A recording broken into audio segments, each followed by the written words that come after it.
Good morning, everyone, to our respective professor, Dr. Charmin, and to my classmate, a pleasant morning. Today, I will be discussing my topic entitled Unlocking Potentials Understanding Student Engagement. In today's ever-evolving educational landscape, fostering meaningful student engagement remain essential. Our recent research highlight case factors that shape how learners connect with their studies, particularly their diverse background, by recognizing the sub yet powerful influence of student unique circumstances. Education can cultivate classroom that are both inclusive and effective. This presentation will examines how gender and parents' education level affect student engagement and offer practical strategies for creating equitable, supportive, and empowering learning environment. The second one is number 7.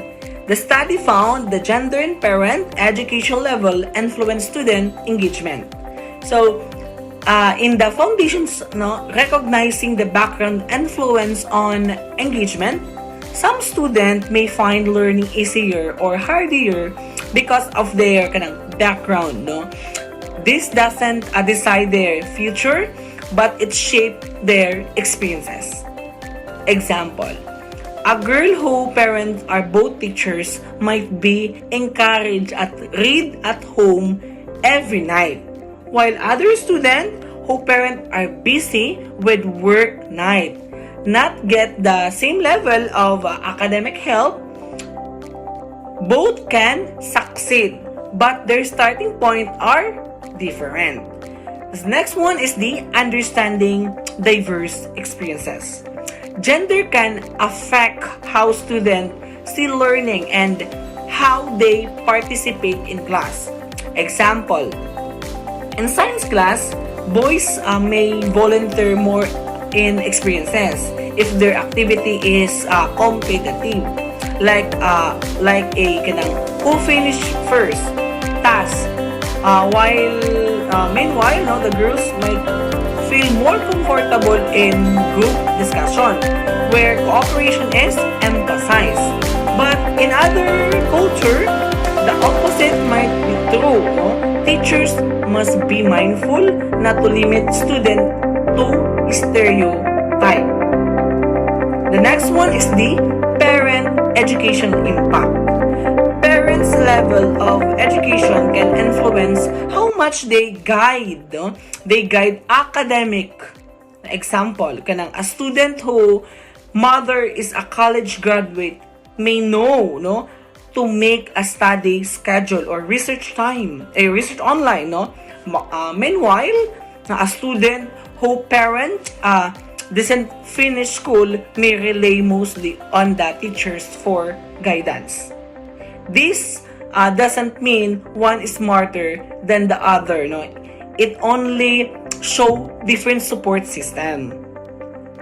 The next one is the bridging engagement. So teachers should give equal chances to all students, no matter their background. Example, if a teachers notice that some students can afford extra review material, they can provide free handout or online resources. If a group activity favor outspoken student, the teachers can design rules, so everyone contribute and feel included. The next one is the final thought. Differentiate teaching help address diverse needs. Example, instead of giving one types of activity, a teachers could let student choose, write an essay, make a poster, or record a video. This way, students with a different strength and resources still have a fair chance to succeed. The next one is number 8, questions how should this inform how teachers design their classroom engagement? First, we have the cultivating a support atmosphere. The second one is the incorporating diverse perspective. And the third one is building community through collaboration. And the number 4 is dynamic teaching and equitable participation. And number 5 is encouraging participation from all learners. And lastly is number 6 is promoting respect, empathy, and inclusions. The first one is the cultivating supportive atmosphere. Teachers must design classroom that make a student feel safe, respected, and valued. It's not about just kanang setting arrangement or posters on the wall. It's about building a space where students know their voices matter and where diverse is celebrated. No, when students feel seen and heard, no, their confident and engagement grow. Example, teachers can begin the school year with a getting to know you. Actively, where students share something about their background, cultures, or interests. No, the teachers can then use this information to connect lessons to student real live, including kanang cultural references in examples or stories during class. The second one is incorporating diverse perspective. Representation in learning material is powerful when students recognize their own experiences, culture, or identity in the curriculum. It strengthens their sense of belonging. Teachers can intentionally include multi-viewpoint stories and example in lessons. Example kanang in history class, no, instead of only focusing on Western heroes, the teachers also highlight Filipino national heroes and indigenous leaders or women who shape history. No, this shows students that may voice matter, not just the mainstream narrative. The next one is the building community through collaborations. Students learn best in environment where mutual respect and teamwork, are encouraged. Collaborations help break down barriers between students of differences background and nurture empathy. Example, teachers might regularly assign mixed group project where students with a different strength or work together, like pairing a student who good at drawing with another who skilled or at research. This is not only build teamwork but also ensure every learner contribute meaningfully. The third one is the dynamic teaching equitable participation.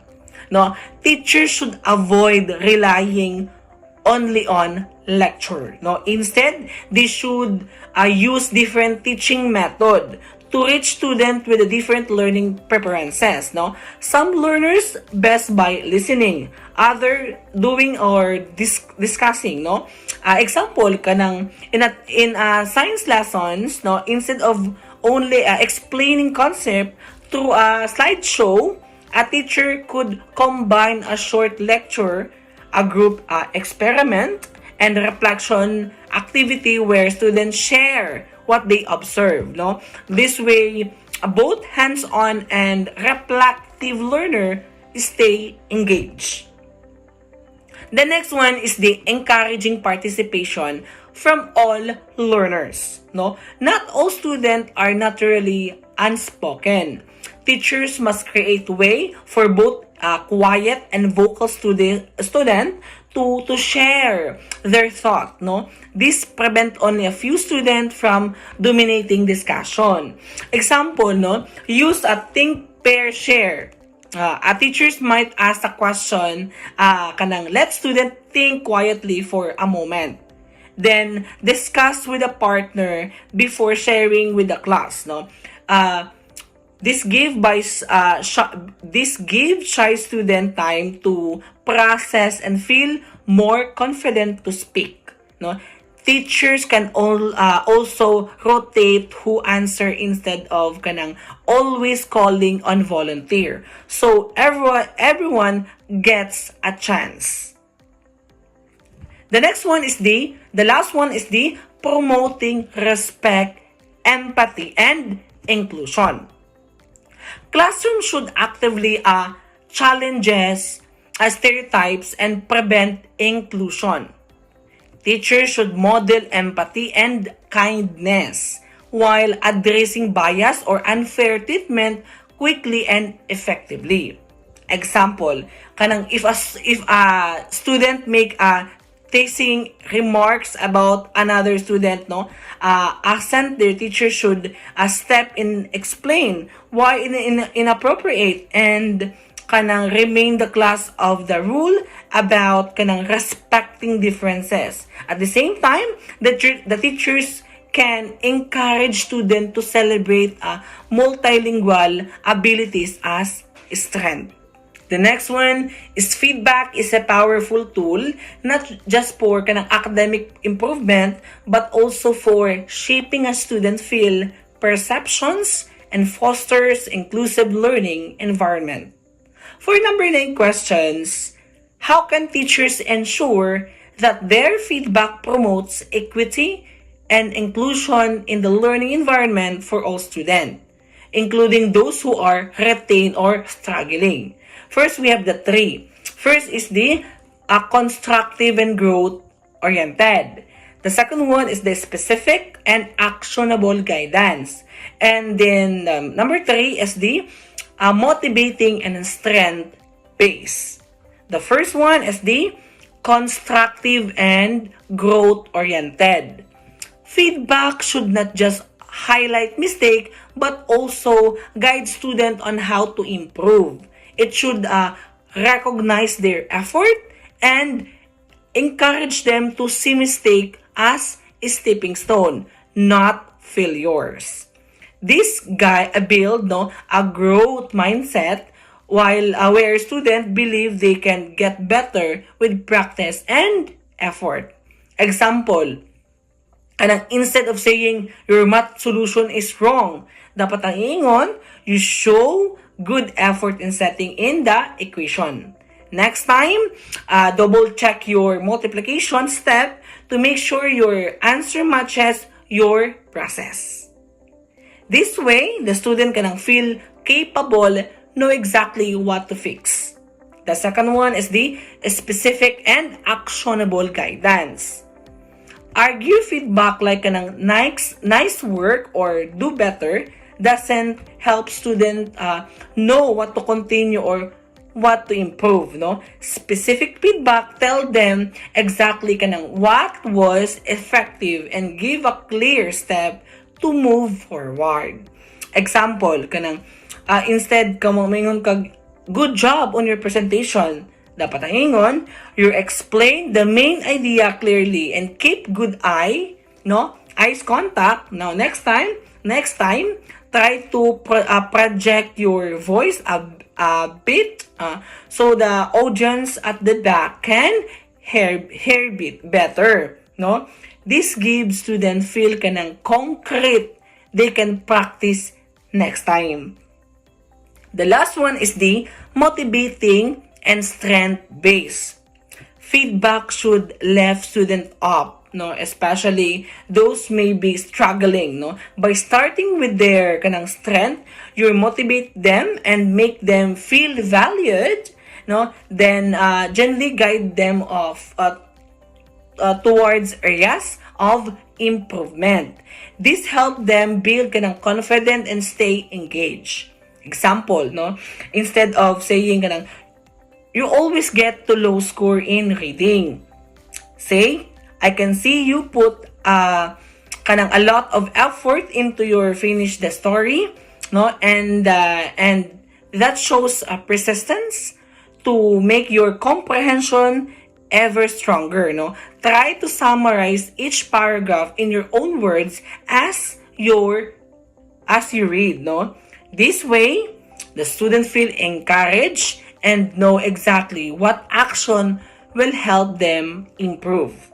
In short, in constructive, no, focus on growth, not just mistake. In specific, clear step, not argue praise. And the third one is the motivating, build confidence by highlight strength first. For our conclusions, student engagement is a key factor in a dynamic educational environment, and it is significantly influenced by a student's background, no, including the gender and parent educational background. No, educators can address these influences by creating supportive and inclusive classroom environment that utilize diverse teaching strategies, no, encourage equitable participations, and provide constructive, strength-based feedback to all students. By doing so, no, they can help every student feel seen, heard, and valued, moving past a one-size-fits-all approach to education. Again, I am Arthur Danias Batugal. Thank you for your listening.